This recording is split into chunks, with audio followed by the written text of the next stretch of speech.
All right.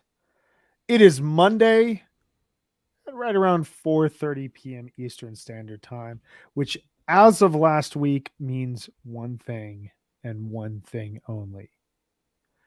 HF Pod Live. Oh, are we doing this? Ooh, look We're at this doing this. energy, We're live. Brian. You're bringing I it am- today. It's something about the amazing weather in Denver. Oh my God. I'm not going to go More down on that road this. again. Come on. Jonathan, he can't do this to us. We have amazing weather in Virginia right now, so You Beautiful do. in New York. Take Yeah. that. Springtime on the East Coast is one of my favorite things in the world. Unless you like to all breathe. forget I was an East Coaster for 4 years of my life. I love spring on the East Coast, but man, oh man, there's just I won't get into it. But what I will say is it's Monday.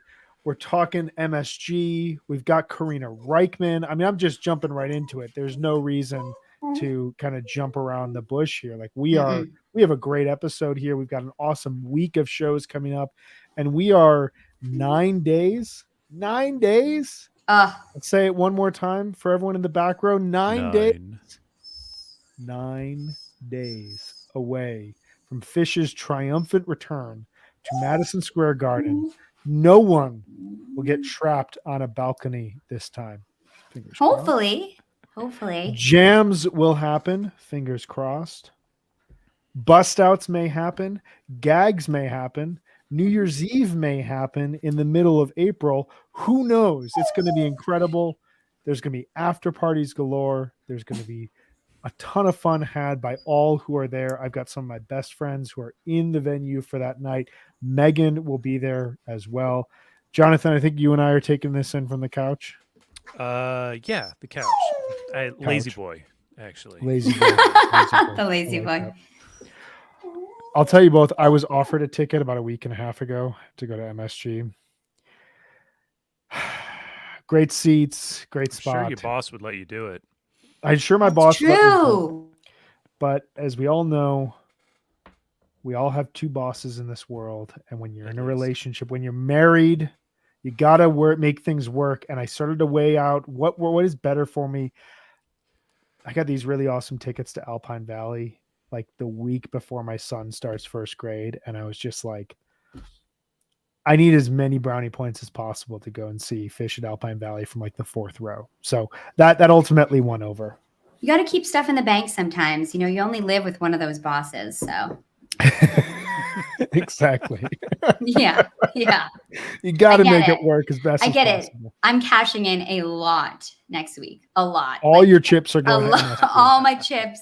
4 nights. I'm actually like in the same town, but I'm not doing anything. It's going to be, I'm going to feel that debt after, but it's totally going to be worth it. I feel like the next week and a half, you're just going to see me like, just get more and more excited. Like, I don't know how I'm going to like sleep at the end of 9 days. It's just so exciting.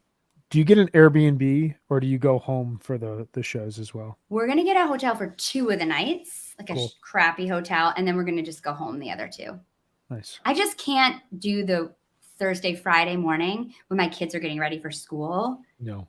After the shows and after parties like that. I can't be here. Cause you'll be like sleeping through it, but you won't, I'll be up like hearing it all. I'm like, I can't be here. I just got to be gone. Where is my insert thing here? Yeah. I'm not dealing with that at all. I have enough trouble at like 6:45 when I ask my son what he wants for breakfast and he's in the middle of playing video games and he's like, don't ask me that right now. I'm like, dude, we got to keep things on a schedule now. Like to have that happen when we're like, I'm terrified for the Friday morning. Now you've just scared me. The Friday morning after Dick's night 1 this year, because he's going to be in school.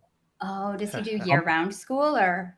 No, but school starts like early. August 17th. Oh. Yeah. Oh, yeah. So I don't know what I'm going to do. I got to start planning for that. That's like 4.5 months away. We got to start figuring something out. Yeah, you're going to need to have good luck somebody getting a help hotel now, man. You're all booked. It's so true. It's going to be fun though. I'm really jealous. Well, I'm not jealous. Well, yeah, I'm jealous. Yeah, let's be real. I'm jealous that you're going to be at those shows. There's nothing like walking into the garden. There's nothing like seeing the ceiling of the garden and the lights out in the distance and getting to your spot.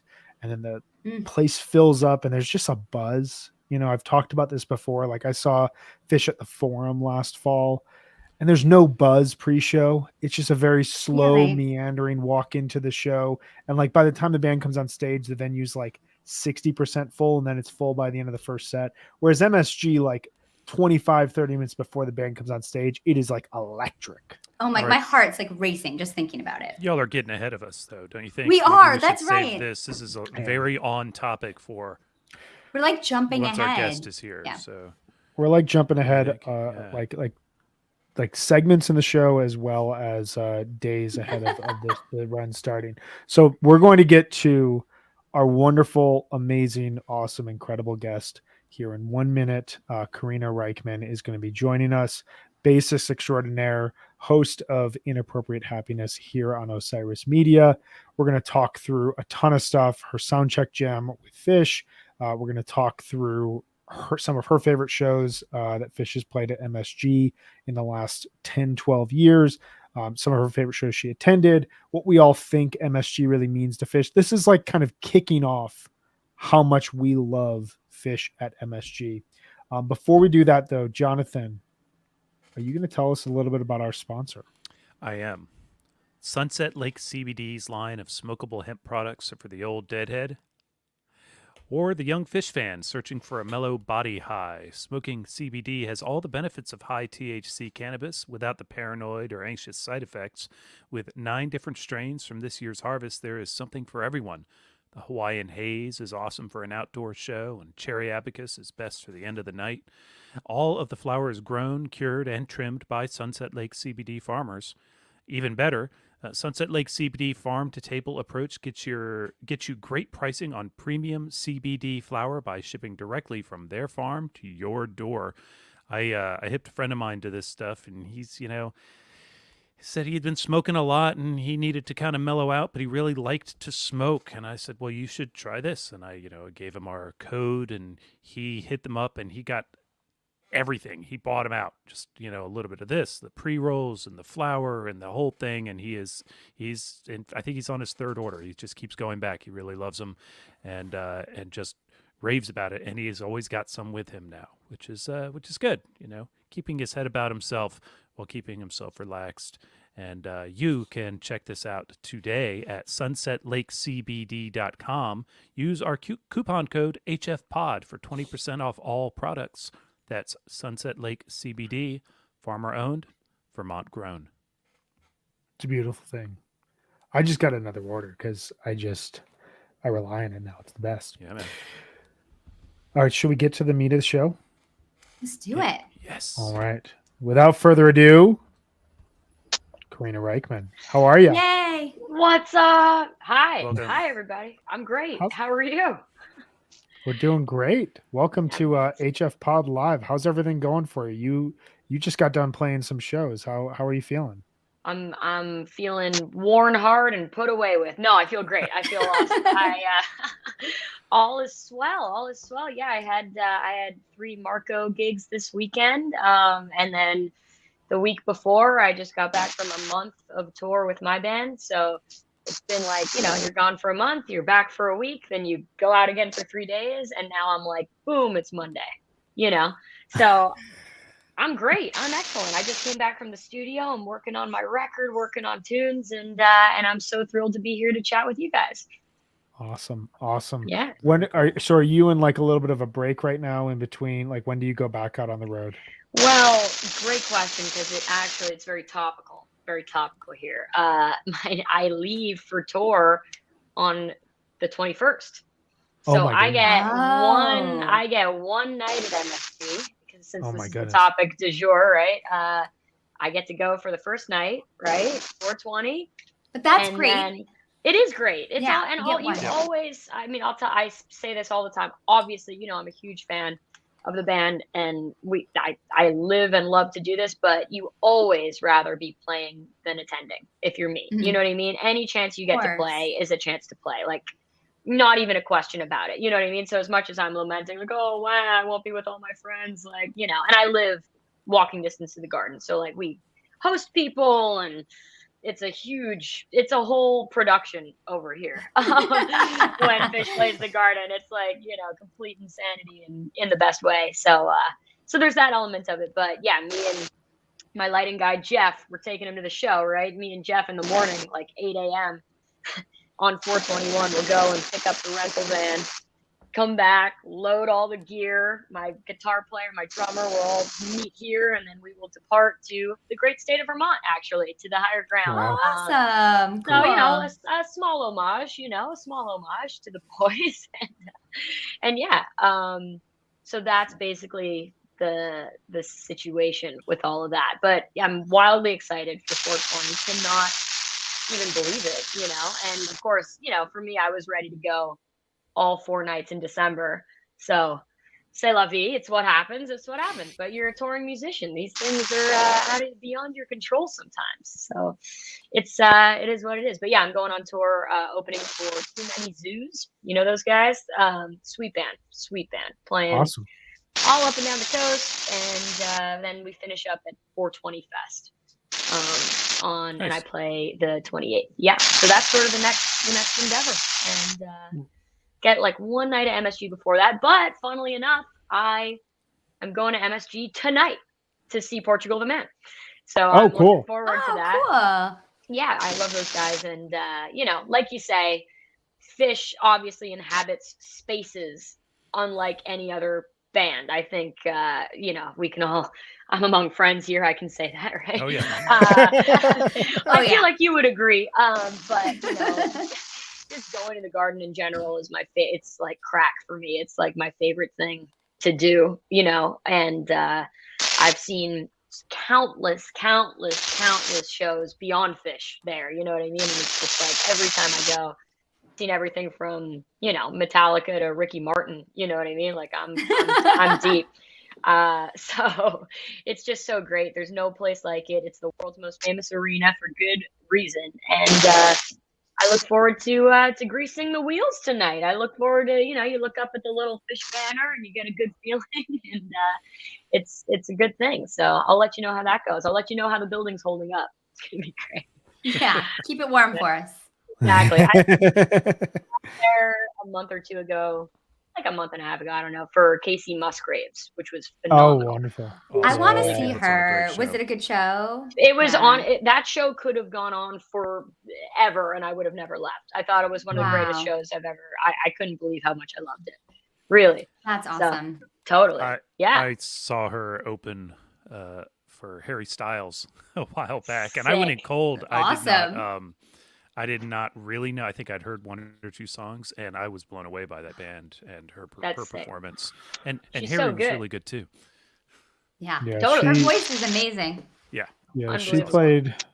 I think she was the second to last slot, Telluride 2019, and I was coming out of that record of hers, Golden Hour, was one of my favorites in Mhm. 2018. So I was going into it very hyped, and I walked out just being completely sold. It was that was something else. She's pretty She's a amazing. great songwriter too.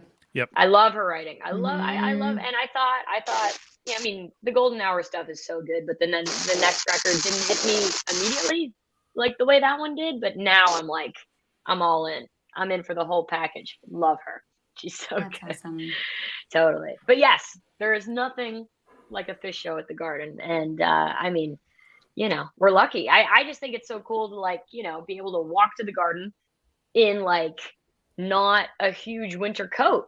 This is a big thing. Yes, It's a and we can little thing. actually mill outside. Maybe usually you're kind of walking in there and just getting in as fast as you can. Maybe there's going to be a little bit of a vibe outside. Right? Like quasi Baker's Dozen vibes. Yeah, where it was just exactly. it was like hot child in the city vibes going Totally. on. Yeah. Such a Yes. fan. Such a I mean, it was the fan. thing I loved about the Baker's Dozen was you would make your way Mhm. towards the Midtown region, Yeah. early mid-afternoon, and you could just kind of go bar to bar. You could grab a slice of pizza. You could go to another place. You could just kind of walk there and slowly get yourself to the MSG setting, and then you're right outside. You can hang out. You can meet up with people, and then you walk in, and the show's starting shortly thereafter. It was something else. Yeah, So true. that late December approach, it's really get off the train. It's a rush. Hustle. Yeah. Yeah. Get me Yeah. in, get me Not the in. best. And then what am I going to do with this coat? Yeah. Yeah. Get a You got to figure that out. trash That's bag always a and thing. tie that off. I Totally. mean, the times I've went to MSG for the New Year's runs, I just wear like a heavier sweater, and I figure like once I get in, like this will keep me warm throughout like the first set, and then I just like take it off, and because if you have the jacket, you're screwed. You can't do You're the beholden to the jacket. Yeah, it's always a Yeah. problem. Just You layer gotta be up. willing to lose it. You gotta just like be like, I'm gonna lose it, and it's just gonna happen.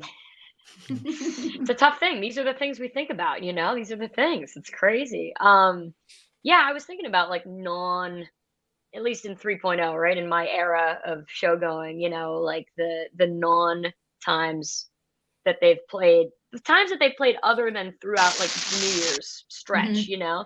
And it's basically just Baker's Dozen and my first ever Phish MSG shows, those like, you know, 12, what was it, 12-2, 12-3, and 12-4, 2009. Yeah, 09. Yeah, 2009. So that was cool, Yep. right? Like that was an interesting, I mean, of course it's still December and it's still cold as shit, but like, you know, I don't know. I remember those obviously with such, you know, I have fervent memories of those for personal, like I couldn't even believe what the fuck I was seeing, you know. I was so young and just like shocked to see that band at the Garden. I'd seen, you know, 2 shows prior to that, and I was just like, Well, I was wow, going to this ask. is I was going to ask because we talked about it in the last season of Undermine. Your first show was at Jones Beach, I believe, in Yeah. 09, and you were racing with Bella and friends back to the bus to get out of the venue as quickly as possible. Like the second the encore ended. Amazing first show experience, by the way. Yeah. What did you see between that and MSG and kind of like going from, because if I recall correctly, you kind of went into that show blind, like you'd heard of yeah. Phish, but you weren't like Oh wow. collecting shows. It wasn't like something that had been built up. Like I literally was what like, happens over the next 6 months for Oh, quite a bit. you? Quite a bit.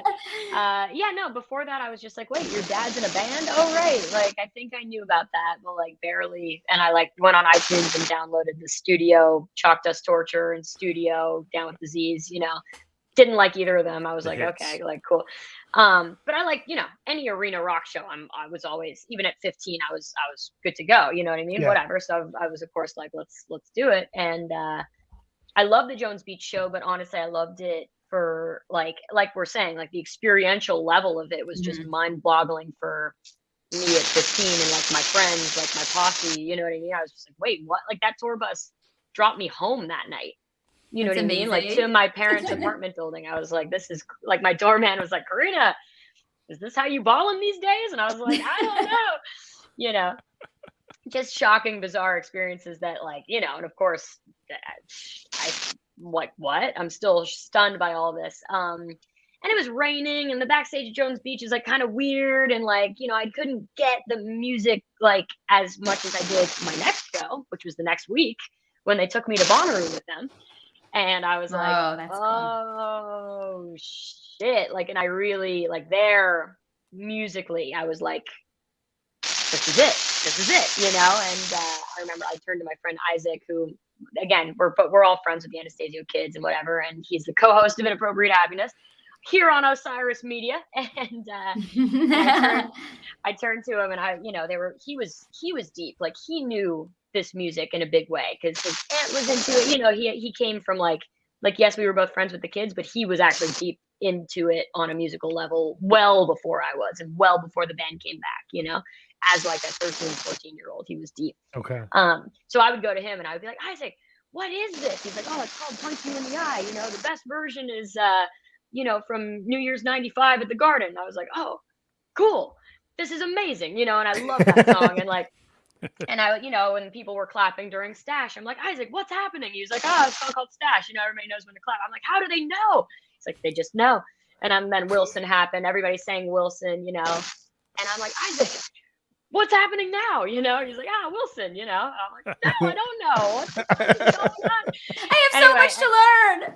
I couldn't even believe it. And then of course, like those little things, you know, I was hell bent to know everything on that level. And just, you know, I played guitar at the time. I played bass at the time. Like I was still, you know, I was just me, younger version, but I was doing the same bullshit that I'm doing now. You know what I mean? And like, so I was like, I need to learn all this music. I need to get deep, like, you know, whatever. So like between then And those December shows at the Garden, I was like, okay, here we go. And like very much digging deep into the music and learning a lot of, great guitar lines, learning a lot of bass lines, like all of that shit, and jamming with my friends. And now, we play Phish songs and blah, blah, blah, blah, blah, like very deep into that whole sauce. Anyway, so then comes, December, and I'm like, there when they start playing Punch You in the Eye, right, on like night 2, because I missed night 1, but I went night 2. Okay.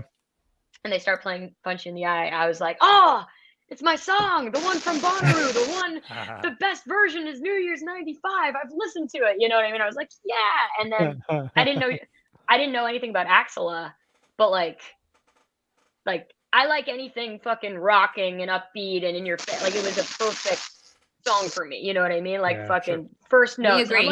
I'm like, Isaac, what is this? What is this? What is this? And like got it hooked on Axela, blah, blah, blah, blah, blah.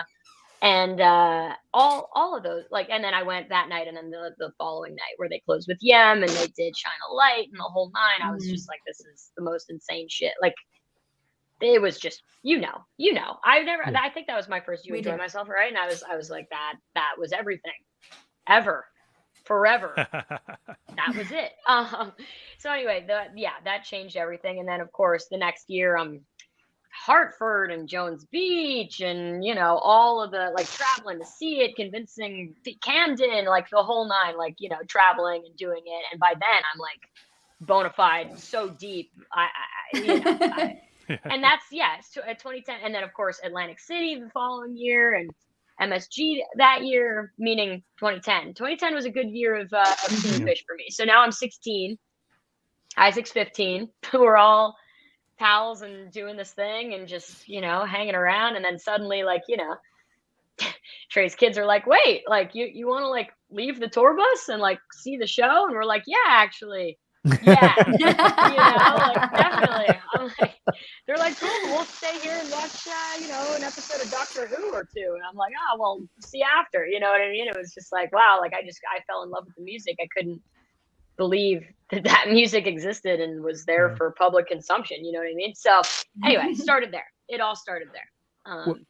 Were those MSG shows for you? Was that like when like it clicked, or did you find like that 2010 run where you did all those like shows up and down the East Coast? Because that tour was like, it was perfect. There were shows in, you said it, Hartford, SPAC, Great Woods, Camden, like everything was within like a 3-hour drive. It felt like an older tour in the sense that like they were just going down the road to play shows. And so if you wanted to clean up, like you could just go through the Northeast corridor and see like 10 Phish shows in 2 weeks. Was that when it clicked for you? Like where was the moment? It had already clicked by then. Like by then, like I felt so schooled in it. You know what I mean? Like at that point when, summer 2010 tour came, I was like, we are in this. We are not missing a show. Like, we're doing all this East Coast bullshit, and like, we're all from Manhattan, like no driver's licenses among us. So like convincing older people to be like, hey, oh yeah, we know this, what's our boy Josh Raskin doing? Oh, he's got it, or like taking the train and then taking a car service back from Camden to Manhattan, like stupid shit like that, Anyway, not even important. I think honestly, like it clicked in a huge way at those December MSG shows. It in a real like, yo, like this is for me. You know what I mean? Like this, it ain't for everyone, but it's definitely for me. Kind of way, cool. and it had clicked out. It really was Bonnaroo, but the time between Bonnaroo and there, because there's nothing like seeing it live, right? You can listen all you want, you can parse through all the stuff, which I was learning stuff on all the instruments too, but there's nothing like seeing, and there's certainly nothing like seeing in your hometown down the street in the world's most famous arena. So like it was huge, and I remember just like the vocal jam, the end of that run, and I was like, this is another level of arena rock show. I'd seen plenty of arena rock shows, but this is a whole other thing that like I'm so happy to be tapped into, and like I was going to chase it, and I did, and I have, and will continue to. And I like it. I like it. I love it. There's not a band that inhabits a space the way Phish inhabits MSG. It's just true. like you So- name one. I don't know. Perfectly said. I've seen a lot of them, and it's not. I have high hopes for Portugal the Man tonight, but it's just it is what it is. We promise we won't let Portugal the Man live the partner podcast. But no, I'm just joking. We won't let them know that we're doing Don't let this. them know. It's No, just we what won't it let is. them They know. should Between know. us. Yeah. This Thanks, is, guys. you know, it's, I mean, it's got to be crazy for like, I don't know how many times Portugal the Man's played MSG, but like for a band to just like come and like play MSG, you know, like the War on Drugs just played their first gig at MSG back in January, you know, and they get caught in the middle of Omicron, and it's like a Saturday night where there's like a bomb cyclone that goes off, you know, over New York that like shuts down the city for like 72 hours type of thing. Totally. And, you know, they play to like a fairly full room, and it's like the biggest gig of their entire life. And then, you know, we all know as Phish fans, it's equal parts like just another gig for Phish, but also like it's Phish at MSG. It's these two things back to back where like they've played it so many times that it feels like home when you go in there, but then also like they've played it so many times, and every time they play it, they seem to be elevated when they go in there. It's something else. Totally. Yeah, it's like a hometown win every Yeah. time. Every time. A crazy thing. It's a crazy thing. Yeah. I mean, just the Baker's Dozen alone, like, you know, you could spend fucking years talking about the Baker's Dozen. Like, what? What? Yeah. Like, you know, I'm sure. I Yeah. have too, but in private. No, I'm just kidding. Yeah. You could even make a whole crazy. podcast about it. Yeah. Some people You know? do. Ay. Because anytime, you know, because it's funny now, I in my small, our small, you tell me, universe, right? Like, Phish is the biggest band on the planet, right? But there are also, you know, pop stars and, you know, bands that play football stadiums, and like, you know, there's a wider world out here, right? And I've been lucky to talk to people who work in the pop world and in the mainstream rock world and all these things. And like, you know, the thing that it keeps coming back to is like, well, you know, Phish played fucking 13 nights at Madison Square Garden, bitch. Like, what did you do? You know what I mean? It's like, that's a benchmark, you know, of Yeah. like when you talk to people Yeah. who are like, oh yeah, I know those guys, sort of, like, right, 90s jam band, blah blah blah. Like, it's like, yeah, they're like sleeper, Still doing that. huge, Yeah. ridiculous success. You know what I mean? It's like on a whole unprecedented level Did you what guys- they've done with their business. You know what I mean? And like that is a huge, you know, Did benchmark you guys of that. see success. the video of right around the Baker's Dozen? Metallica was doing this thing where they were Mhm. like live streaming their sound, like their practice room video, and they're talking about Phish doing the Baker's Dozen. They're like, Yeah. yeah, they played 13 shows, and one of Yeah. and it's a lot of covers though, right? Yeah. Totally. It's Totally. like you're missing it, completely Yeah. missing Yeah. what happened there, guys. But I remember that. That was so funny. I think like I mean, people in my life who don't like Phish just start to like tune me out when I talk about Phish, because like I do go on, and I feel like the Baker's Dozen is such a crown. Like that's, no one else wears that crown. And like I do feel like whenever I brag about them now, like maybe people used to listen and now people are like, and then just like kind of recede into the background. But I think it's better, because if everyone liked Phish, we would really never be able to see them. So like it's fine that it's like this underground thing, which it's not really, but it's weird that it is. Like Trey is like probably the best guitar player on the planet, and he can just like walk around Manhattan and he's not like attacked. Like it's just like incredible. Amazing. I mean, what do you want? 13 nights at Giant Stadium? Yeah, exactly. Not really. lame. Nope. No, you don't want No. that. You don't Right. want that. So Oh man, it's a crazy thing. I'm so glad that that's like home court. You know, of all the home courts to have, it's a good one. I'm curious, like from your standpoint, you know, as a professional touring musician who's also seen, I think you told us before we went live, your 100th show was late 2018.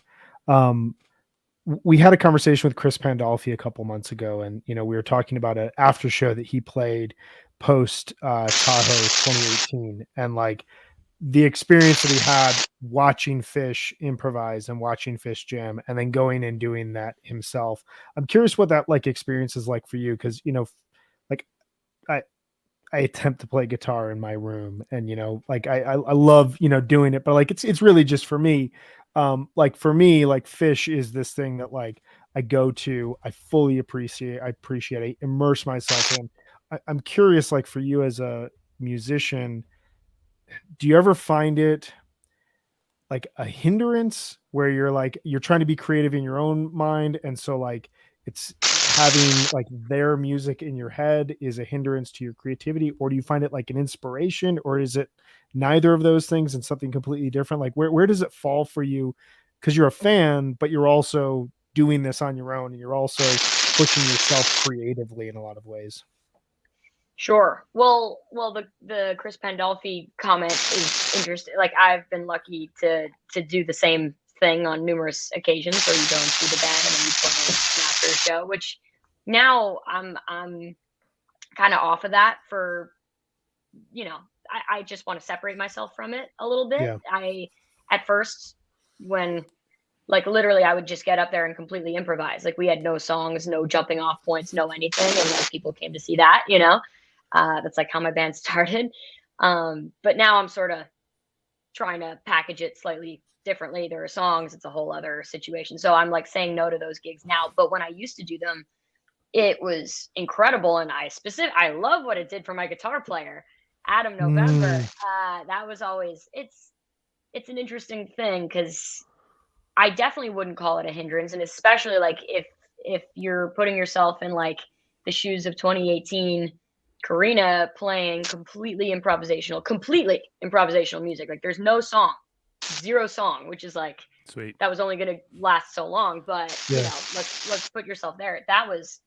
There was no hindrance at all. It was nothing but, something that fed the creative juices or the muses or whatever it was, where like you're standing there and it's like, all right, boys, note 1, 3, 2, 1, make shit up. You know what I mean?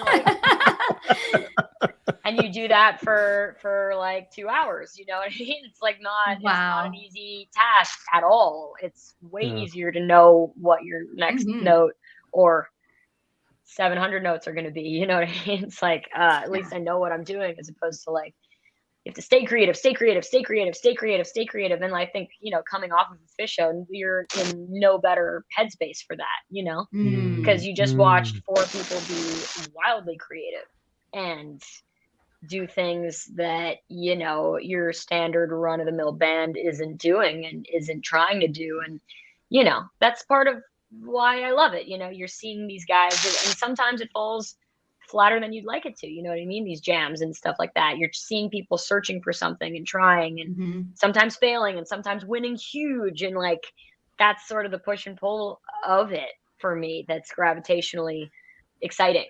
When you see somebody kind of working towards something and like, oh, what if I did this? And what if the beat went like this? And what if and just kind of putting those puzzle pieces together. And, it's only by trying that the highs are as huge as they are, So I don't know, for me, especially back then, doing those sorts of gigs, it was amazing. And, we actually lost the tape from one of those. Like one of those was like one of the best like improv gigs I've ever done. And I remember like they recorded it and it's gone. Don't know where it is. Very unfortunate, but that's how legends are created, though. So. I know. That's The true. legend of, Yeah. Someday you'll find it and it'll be like so awesome. Totally. 30 years from now, it'll be a huge archival release that will come out. New Blue 12/29/18. Great gig. Oh, because the show before was so amazing. That's why. Exactly. We came off of that show and we were like, let's go, boys, let's go. And it was so awesome.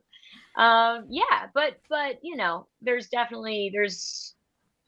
I feel like there are so many bands that are directly emulating Phish, for better or for worse, you know what I mean? And I get it because they created a sound, you know what I mean? Jerry doesn't sound like Phish, you know what I'm saying? Like this is a whole other element of sonic landscape that I think they tapped into that is now being emulated and has been obviously for years now in many a way by many a band. And I think that's awesome. But I do, per your question, I do deliberately try to not do that. Mhm. I'll leave it at that. I take what I take what I take for sure, but I don't want to sound like a diet version of the thing that I love. I want to sound like me. And they would want me to sound like me. And they do want me to sound like me. You know what I mean?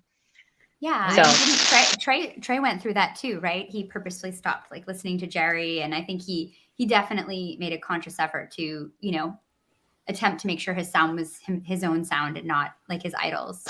Yeah. I imagine as it's a hard. musician, it's hard. Yeah. It's hard, yeah, and especially, yeah, I mean, you know, I love Phish, but I love so much music. I'm like wildly inspired by so many different things, you know what I mean? And I you know, it all becomes part of you, right? And then you digest it, and then you breathe out some version of all of these things that like get you stoked musically. And I don't know, I just I don't want to sound like any of them. You know what I mean? Yeah. Like, Yeah. it's sort of, it's an interesting line to cross. And especially when you're that close to it and that deep in it and that nerdy about it for so long. Like, you know, there are times where I'm like, you know, I'll be playing a guitar line and be like, it sounds a little too like that. You know what I mean? I'm going to make it a little more like that, if that makes sense, you know, and just, It I makes don't a know. lot of sense. I Yeah. talked to a Thank lot of people for a different podcast, and we talked about Grateful Dead a lot on that show. But the artists I talked to, they are not. The vast majority are not playing Grateful Dead music or even anything remotely like that. And you know, it's okay to draw inspiration or get your spiritual food from this music, but there is room out there for tribute bands. But you know, making your own thing is, you know, that's where it's at. And go at It's it. worth a try. It's worth a try. Hell yeah. It's a thing. It's definitely a thing. But yeah, that's a good question, Brian. Yeah, we could go on that topic for a long time. I have a lot to say about it. But yeah, I'm simultaneously wildly inspired by the band and simultaneously taking parts of them and trying to make it my own and digest it in my own way and then spit it out in my own way. So I don't know. That's sort of where it's I'm cool at. because it feels like you found like a really interesting middle ground that you know, you tend to find, like you said, Megan, like Trey in 1986 stops listening to Grateful Dead, and I think for like 12 years doesn't really listen to them until, you know, rediscovering around the time that they played Terrapin Station. It's this huge moment where the band comes out and takes a nod to the Grateful Dead and are like, yeah, we were actually inspired by this band. But it's interesting, you found this like very interesting middle ground where you can be still engaged in the fan base, still going to concerts, but like developing your own career and being conscious of like, I just wrote that, but it also sounds like something that like I feel like I heard someplace, you know, that creative moment of like emulation rather than imitation is a interesting space to be in as well. I'm curious. So one obvious moment that like I think had a huge impact, I've got to imagine, on you from a fan perspective standpoint, but also on your career was 12/30/18 when you played with Phish during the Soundcheck. We've all watched the video. There's just like insane joy like vibrating from the stage, and like I think that any one of us who have followed Phish for as long as we have, you know, there's that constant dream of like, well, what would it sound like if I just stepped up on stage and played along with you? You actually got to experience that. And I'm curious, like, two ends, like, A, like, what was that like? But you know, I'm curious just like on a physical standpoint of what was it like to stand on the stage and look out at this open arena with like the guys next to you and like feel Mike's rumble pad and like all these like miniature, you know, like all these aspects of the experience that's beyond just like picking up a guitar. Like you're actually on stage that's like set up for them. What was that all like for you? You said it is the craziest shit that's ever happened to me. Like what you know, and right. I sort of knew, you know, when I was heading out of this very apartment to go there, you know, I just thought it was just going to be me and Mike and Mike's tech, like going through his pedals, you know, like I didn't think that I would play with the band, you know, but I still sort of was like, I remember saying to myself, like, yo, Karina, you're about to do some crazy ass shit right now. Like I said that to myself. I was like, yo, like, this is like, Like you're about to stand on stage at the Garden and like play through like one of your favorite bass players' incredible rigs and look out and see that. Like that's literally what you're running to the Garden to do right now. Like that's just insane. Yeah, that thought definitely crossed my mind. And I was like, appreciate this moment. Mhm. What? Like, you know what I mean? You're just talking to yourself and just being like, this is so crazy. This is literally crazy. So on a physical standpoint level, yeah, I mean, like, you know, it's hard to even, you know, find the words. Do you know what I mean? Like, and I've been interviewed about it quite a bit, you know, and every time I never get bored of talking about it, but B, it's also it's so intangible because it was so surreal, and that was a literal dream I've had many a time, especially in that 2009 2010 era. Once I like got deep into it, I was like, man, like those guys are so good. Like imagine playing with them like up there with this, you know what I mean? Like what if they invited me out? Like that would be so cool, you know? And knowing them in various ways and whatever, and just being like, wow, that's like could that happen? Like no, but then it was like, yeah, and like, you know, leading up to it, I remember like November of 2018 was that like Albany, right? Or October, like there was Albany October, and stuff. yeah, that fall tour. Yeah, totally. And Mike and I were talking, and he was like, you know, he's changing up his bass rig and whatever. He's like, you got to come check it out. I did all this crazy shit to it, like it's nuts. And I was like, yeah, man, you tell me, because I'll be there. Sounds great. I'm at your disposal. And like there was talk about it happening in Albany. I remember, like on a very micro level, which of course would have been this is all just so surreal to begin with, but the fact that it was at the Garden is epic and incredible. And just like, you know, the day after my 100th show, I basically I saw my 100th show, played the after show, went to bed, woke up to a text being like, can you be at the Garden at 3? Thank God I woke up because it was 2:15. So I was like, oh my God. Yeah. You know, ran in the shower, drank an espresso, didn't tell any of my friends who were sleeping on the couches in the living room where I was going or what I was doing, because they were like, what? Where are you going? I was like, I'll tell you later. Don't worry about it, you know? And yeah, it was kind of next level on every level. How do you like I want to know, how do you like start playing with Phish? Like did you just kind of like jump in, or were they playing and you kind of just like I feel like I'd forget how to play like a G chord. I would just be, I don't know what to do anymore. Like what do you do? Well, like so I'm holding the bass. You know, it started out with just me, Mike, and Mike's tech, and we're going through the pedals, and he's showing me all this crazy stuff that like I've never seen before in my life. And I'm like, whoa. Like this is very, very high tech and hooked up. Going through it, he's showing me all the stuff, whatever. And I have the bass on my back, but then Trey walks on stage, and Trey's my friend's dad, you know what I mean? Mm-hmm. So like Trey walks out, he's like, Karina? And I'm like, Trey, what's up? He's like, what are you doing here? And I was just like, Mike invited me to check out what he's got going on. He's like, oh, that's awesome. Check this out. And like Trey like walks over to like the wall mounted part of like, and by wall mounted, I just mean like the upstairs part of Mike's rig. There's like the floor stuff and then there's stuff on the side. Right. And he walks over and he's like, I just got this or whatever, and like hits this one pedal, and I still have the bass on.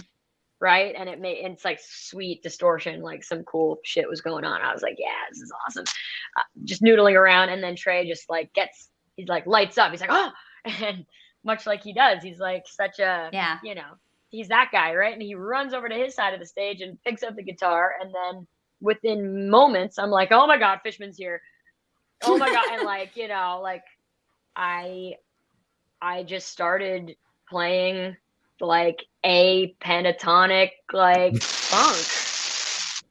I don't know what to say. I was just like, you know, I definitely wasn't. They weren't like jamming. I joined in. I definitely was like, wow, you know, like doing my own stupid thing. And they joined in on top of that. And then it was just me, Trey, and Fishman. And then like, I don't know, like 20 seconds later, I just see Paige like creep in, and he's like playing the chord. And I was like, oh shit. And then Mike's just filming, you know, all serious. Oh, is that Mike filming? Yeah. I thought that might be I always wondered who that was. That, it makes sense. It makes sense. I mean, yeah, yeah, it was. You were like, thank you. I'm like, thank God somebody filmed this because Yeah, nobody right? would have believed me ever. Literally nobody would Right. have believed me. Sure. Yeah, And you sure be that you person did. running around Yeah. MSG like, I played up on that stage played today. there. Yeah, okay, For okay. 4.5 sure, whatever. minutes, the best 4.5 minutes of my life. Oh my God. People are like, that must have been sick when you did that. I'm like, yeah, best 4.5 minutes ever. Like really, truly. So yeah, and then I got off the stage and I like was like dizzy. And then all the techs and like the camera people backstage were just like, dude. And I was like, I know. And then they were like, dude. And I was like, dude, I know. And then I like walked into a wall and I was like, oh, okay. I gotta go. You know, and walked up Highest 7th high Avenue. to walking into a wall. That is life. Yeah. Right there. Oh my God. I was like, You I didn't feel couldn't the even. wall. Yeah, No. you can't. You Yeah, were like- I was Right ready. there. I could have taken a hit from a professional boxer and I would have been like, that's all you got. That's all you got. Yeah. I'm flying no. right now. It was a crazy thing. It was definitely a crazy thing. And then yeah, walked home from there down 7th Avenue and just like, narrowly avoiding lampposts and all that stuff. It was and continues to be kind of the most surreal thing for me. Like Yeah. what is that? Nobody does that. Yeah. Nobody gets to play with their favorite band. Right. Why awesome. would that Yeah, happen right. when you're like a nerdy musician like me? Like, you know what I mean? Like that's like the coolest shit ever to me. I live for that. Like that's great. There's nothing that could top that. So yeah, it's definitely a more than fond memory. It's like, I can't even believe it. And every time I go there, I'm like, remember that? That was crazy, And it's actually, it's funny because people like at my shows, like some people like know me from that. Like they don't know who Marco Benevento is. They're like, oh no, you soundcheck with Phish. Like that's how we know of you. You know what I mean? I'm like, wow. Okay. I had no idea. That's interesting. You know what I mean? Like that's Glad on you're an here. anthropological level. Yeah, I know. It's crazy. It's fascinating times. way like breaking music and like the internet age works, where like that Mhm. that can essentially be like a single, like that like gets your name on Right. people's radars, Right. and then like there's a transition, towards like there's an easy hop from I like Phish to I like what Karina is doing musically, and like so that bridges the gap between that. That's really interesting. Yeah. Should we all talk? I know that we all came prepared with some of our favorite Phish shows that the band has played through 3.0. I wanted to ask you before we get into that. You've talked a lot about Phish being such an inspirational force for you, playing with the band, MSG, and how much we all love MSG. I'm curious, as we have 50% resident New Yorkers at this show today. Jonathan and I are completely outnumbered. I'm here in flyover. You and me, country. girl. We But, got this. You guys, you two in New York, Phish is a Northeast band born in Vermont, but really, we've talked about it on this podcast. We've talked about it in other spaces. Madison Square Garden really feels like the home court for New York.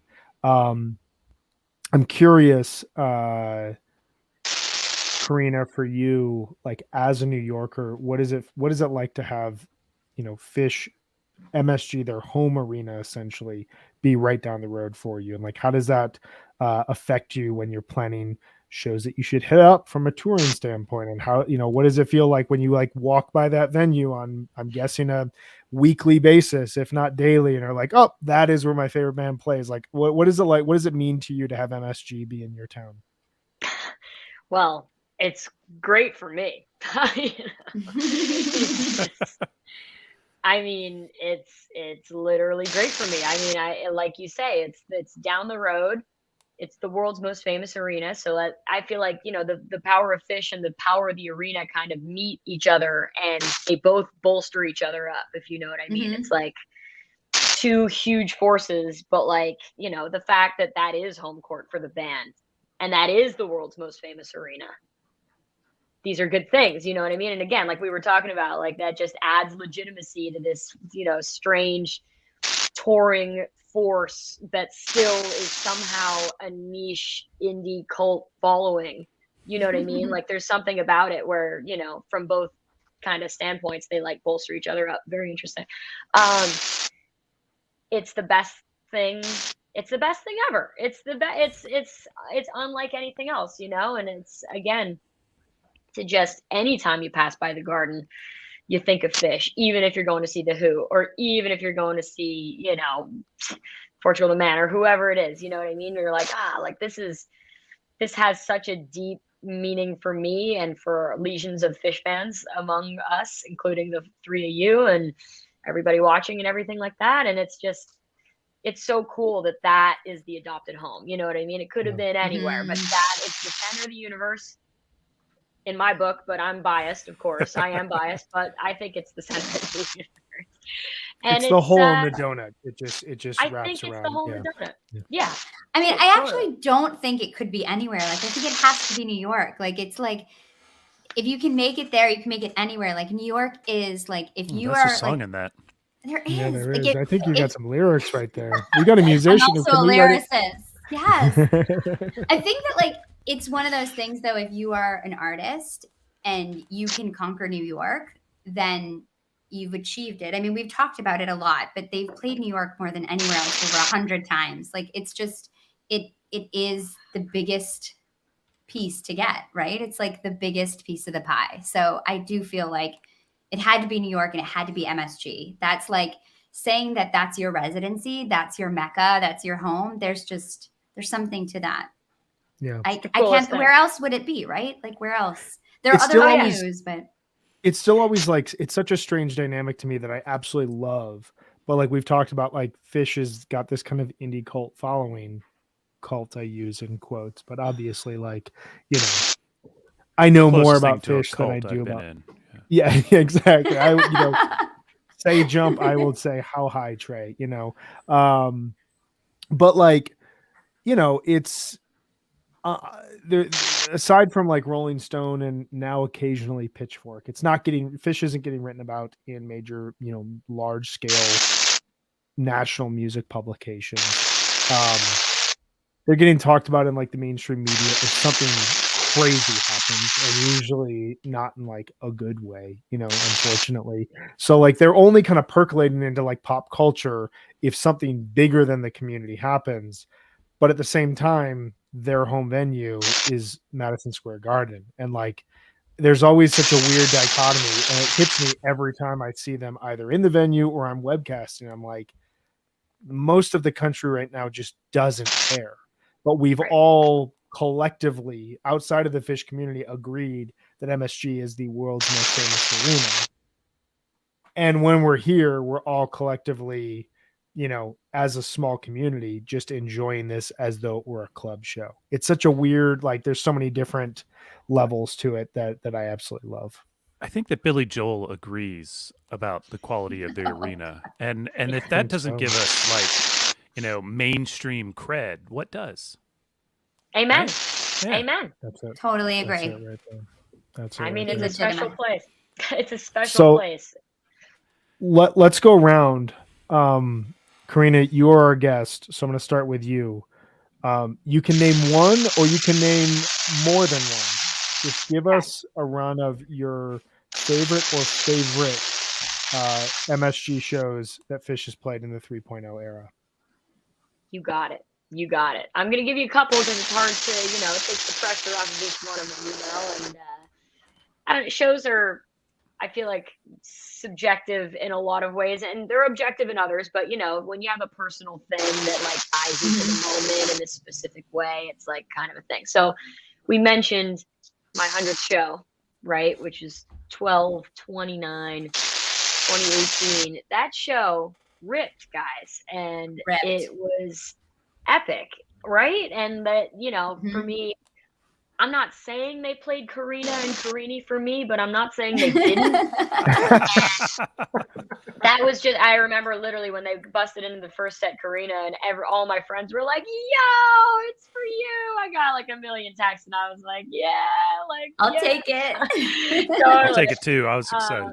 I love that song. It was exciting. It was exciting. And then a Karini set 2 opener, like, you know, I only said it like back in Atlantic City 2010, they did, I believe, a Karina and a Karini in the same show. I forget what show it was and whatever. And I said to Trey, I was like, that was for me, right? Like totally joking. He was like, yeah, it was. And I was like, oh shit. I don't know if he's kidding or not, but I'll take it. You can't really get I like can't tell a if this is a follow joke up or on not. that. Yeah. Yeah, I was like, yeah. yeah, okay, cool. Just Yeah, take it. just like, So when that happened on my 100th show, I was like, oh, okay. It was just a special moment. You know what I mean? And just like how much of my life from, what was that? Age 15 to 25 or whatever it was. How old was I? Yeah, 25. I don't know. Like that's a lot of shows in that small amount of time, and just like it meant a lot to me. That show freaking ripped and was awesome. And second set closed the first tube, amazing, just great energy in the room. You guys know. I will also point to Jam Filled.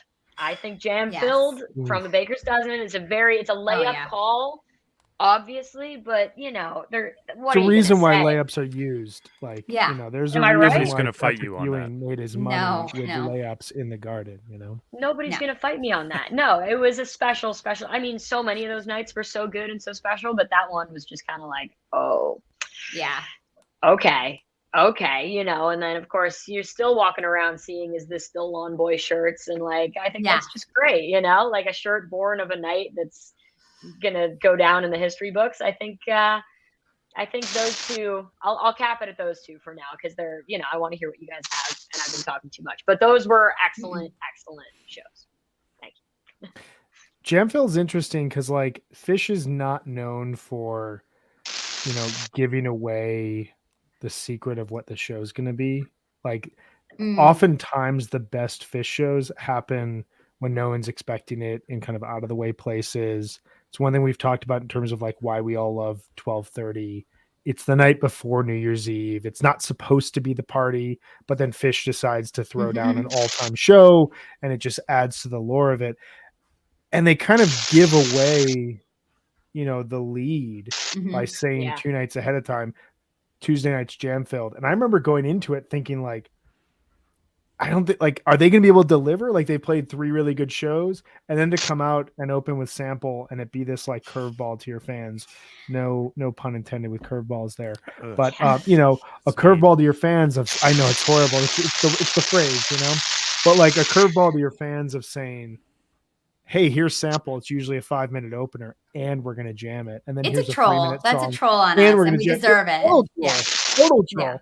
But like that show, almost like they set themselves up for failure, and they still came through and played this all-timer show. It's unbelievable. I mean, that whole run, the Baker's Dozen, was a setup. It was like, how far can you possibly go with this? I mean, you know what I mean? Like that was them fighting failure every night in a way that is incredible, because they just kept triumphing. I mean, it was like that. That's why that run is so amazing. It was all just a setup for that one song, The Sunshine. Exactly. That was the one thing. The best. All worth it. Which was great. It was great. It was amazing. Meg, as our other resident New Yorker, we're gonna start in New York and then we're gonna expand outwards. What was your favorite show or shows of MSG 3.0? I think I have to speak on the night after Karina's 100th show. So the 12/30/18, the night you were sound checking. I mean, it must have been your sound check, because they also came on and played a completely sick show. We were talking about it before we went live, because I was at that show at 12/30/18, and I had watched the night before, and I was like, fuck, they're not going to have any juice left. And then they came out on 12:30 and they just crushed. I mean, that show is so great. There's so many incredible jams in that show. Everything's right. Plasma, the light, Split Open and Melt's amazing. I think the bust outs of Glide 2, when Trey gets that quiet, and MSG, when you can hear like a pin drop, like those are just magic moments. And the debut of Bliss, I mean, the acoustic, Trey doesn't pick up the acoustic very often anymore. So I feel like when that happens, you just know there's some great energy going on in the venue that night. And I'll never forget that encore, because it was like 3 songs, and then they had just done the Casbah back stuff. So I remember when he said in Cavern, he's like, the time is clear, the mission's clear to face plant into rock. And like everybody just like lost their minds. And it's just like they were doing all that fun like sampling. It was just, that was such a fun show. I felt like they didn't want to leave the stage. It was awesome. That was great. I did That was not a want fun them to night. leave that stage that night. From the No. couch, I was like, just keep playing. Like Just when keep you're going. playing this well, just pay whatever the curfew is. Pay the Yeah, fine, exactly. play a third set, Totally. which they Can kind of afford did. it. They come out and play like a 4 or 5 song encore, but like, Yeah. you know, just Yeah, it was just 4, keep you're it- right. Keep it going. That was amazing. Amazing.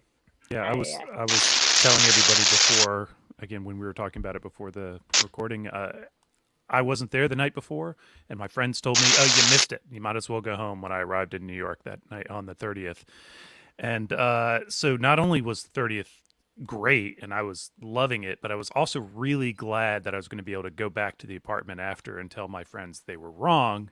This show was good too, and so I almost picked 12:30:18 and kind of kicking it around, and then I saw coincidence, maybe not a coincidence. Charlie Miller, taper extraordinaire, tweeted just about an hour and a half ago, that he, he's taped the last 25 MSG shows from the exact same spot, and his favorite is 12/29/2018, which is again a pretty good entry. But I think I'm going to go with 12/30/2019. Another one I was at,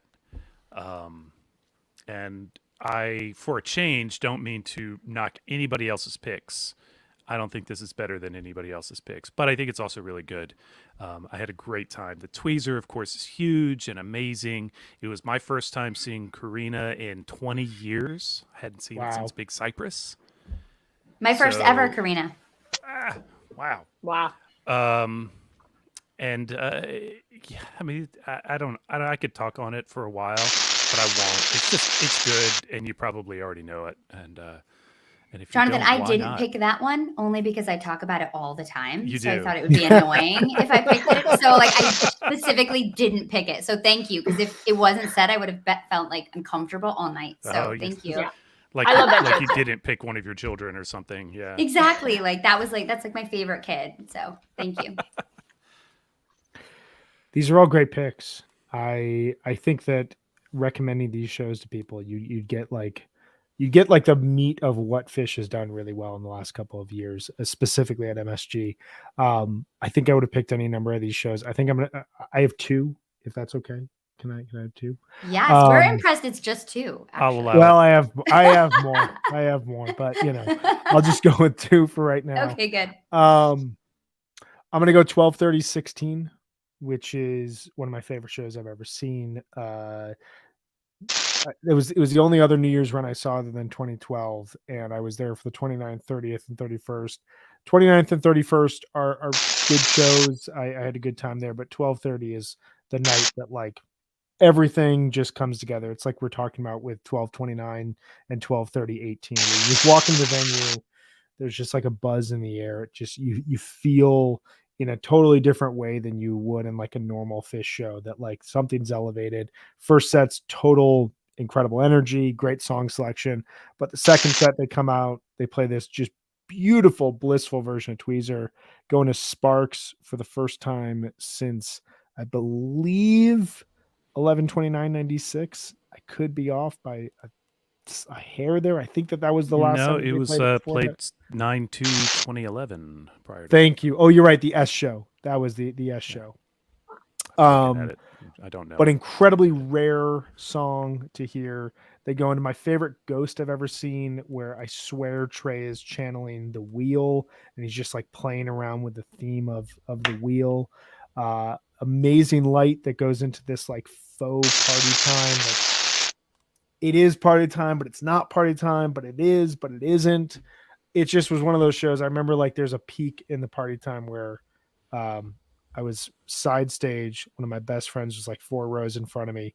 And as like the lights are breaking, he just turns around to me, arms up, just like full on victory, as though we had just won, the Stanley Cup in MSG type of thing.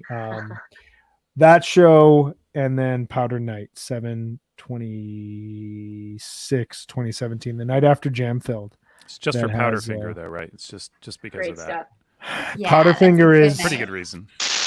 pretty good reason. That's like that's the White Whale cover. It's never going to happen again. Right. I don't think I'm ever going to see it. But the fact that they encored with that, but the whole second set is just this fluid masterpiece of songs you would never put together in a second set, and just an amazing show. The Baker's Dozen, man. It was a special time in the universe. Amen. We may never get it back. But it was we great. may not, but we had those 3 weeks in New York City where we all came together and nobody had to wear a jacket. Amen. It was really nice. That was really nice. That was a good way to wrap us around. So before we go, Karina.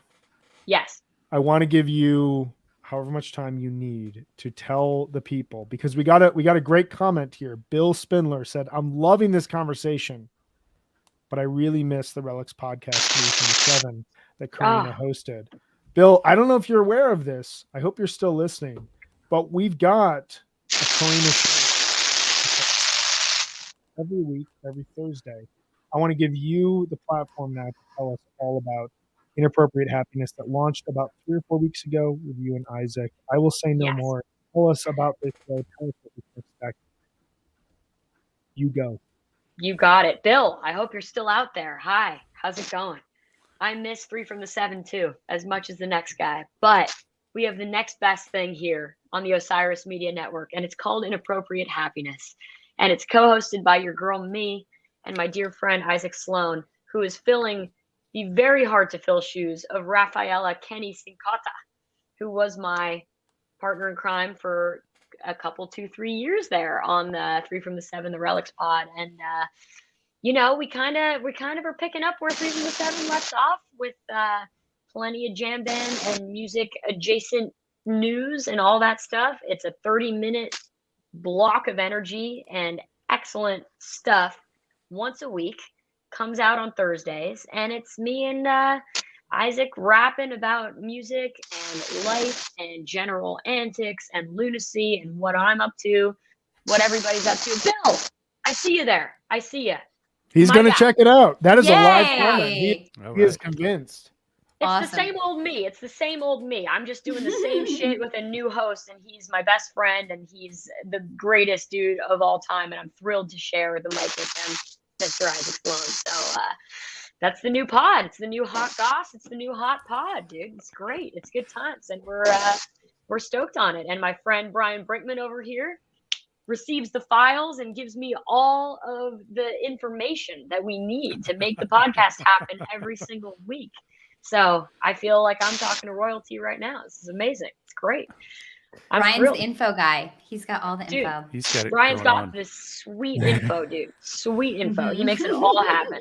I listened to episode 3 just today, and it's great. It's a lot of fun. It's compact, which is nice. You know, some people make podcasts that run on really long.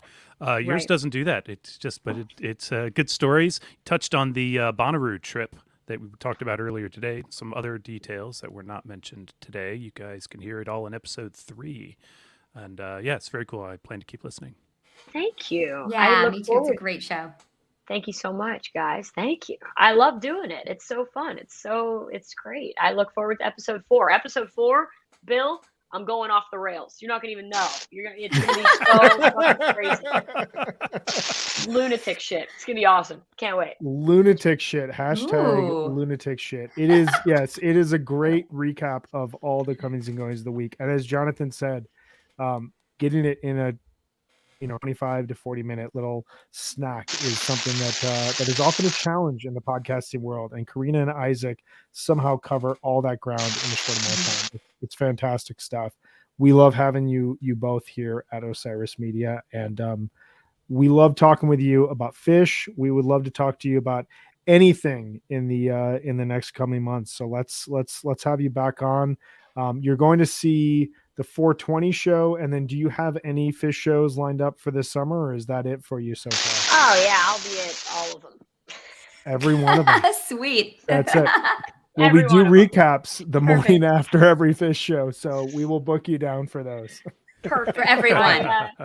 Everyone, you will be a part of this. Hold on, let me pick up my calendar. Yeah, I think all of them. I think I'll be at all of them. No, Nice. as many as I could sneak in there. When I'm not playing, I'll be going. There you go. Awesome. There you Sweet. go. Yeah, totally. A lot of the East Coast shit. That's, yeah, I'm being ridiculous, but I'll hit a bunch of those and would be thrilled to talk to you guys about anything ever. Thank you. You're so lovely. Thank you for having me. This was so fun. It's been Seriously. a good time. This been a was great fun. time. Feeling is all mutual. We loved having you on. This was awesome talking through MSG, and we will see you here in the next couple months as we start planning out summer shows. This will be a ton of fun. Can't wait. Truly can't Awesome. wait. Thank you guys so much. Thanks, Have Karina. yourself a Thank great week here, Karina, and we'll look forward to the next Inappropriate Happiness coming out on Thursday morning. Talk to you Can't soon. wait. Talk to you soon. Bye, guys. Thank you. Peace. Later. All right. That was super fun. Thank you, Mhm. Karina Rykman, talking through MSG 3.0. Are you guys getting excited for MSG? Just a little bit. I mean, a little. I got some other stuff on deck. I'm gonna go see some groups we call non-fish. Tell me about this non-fish. Just that whole genre. It's just like, like all this other music.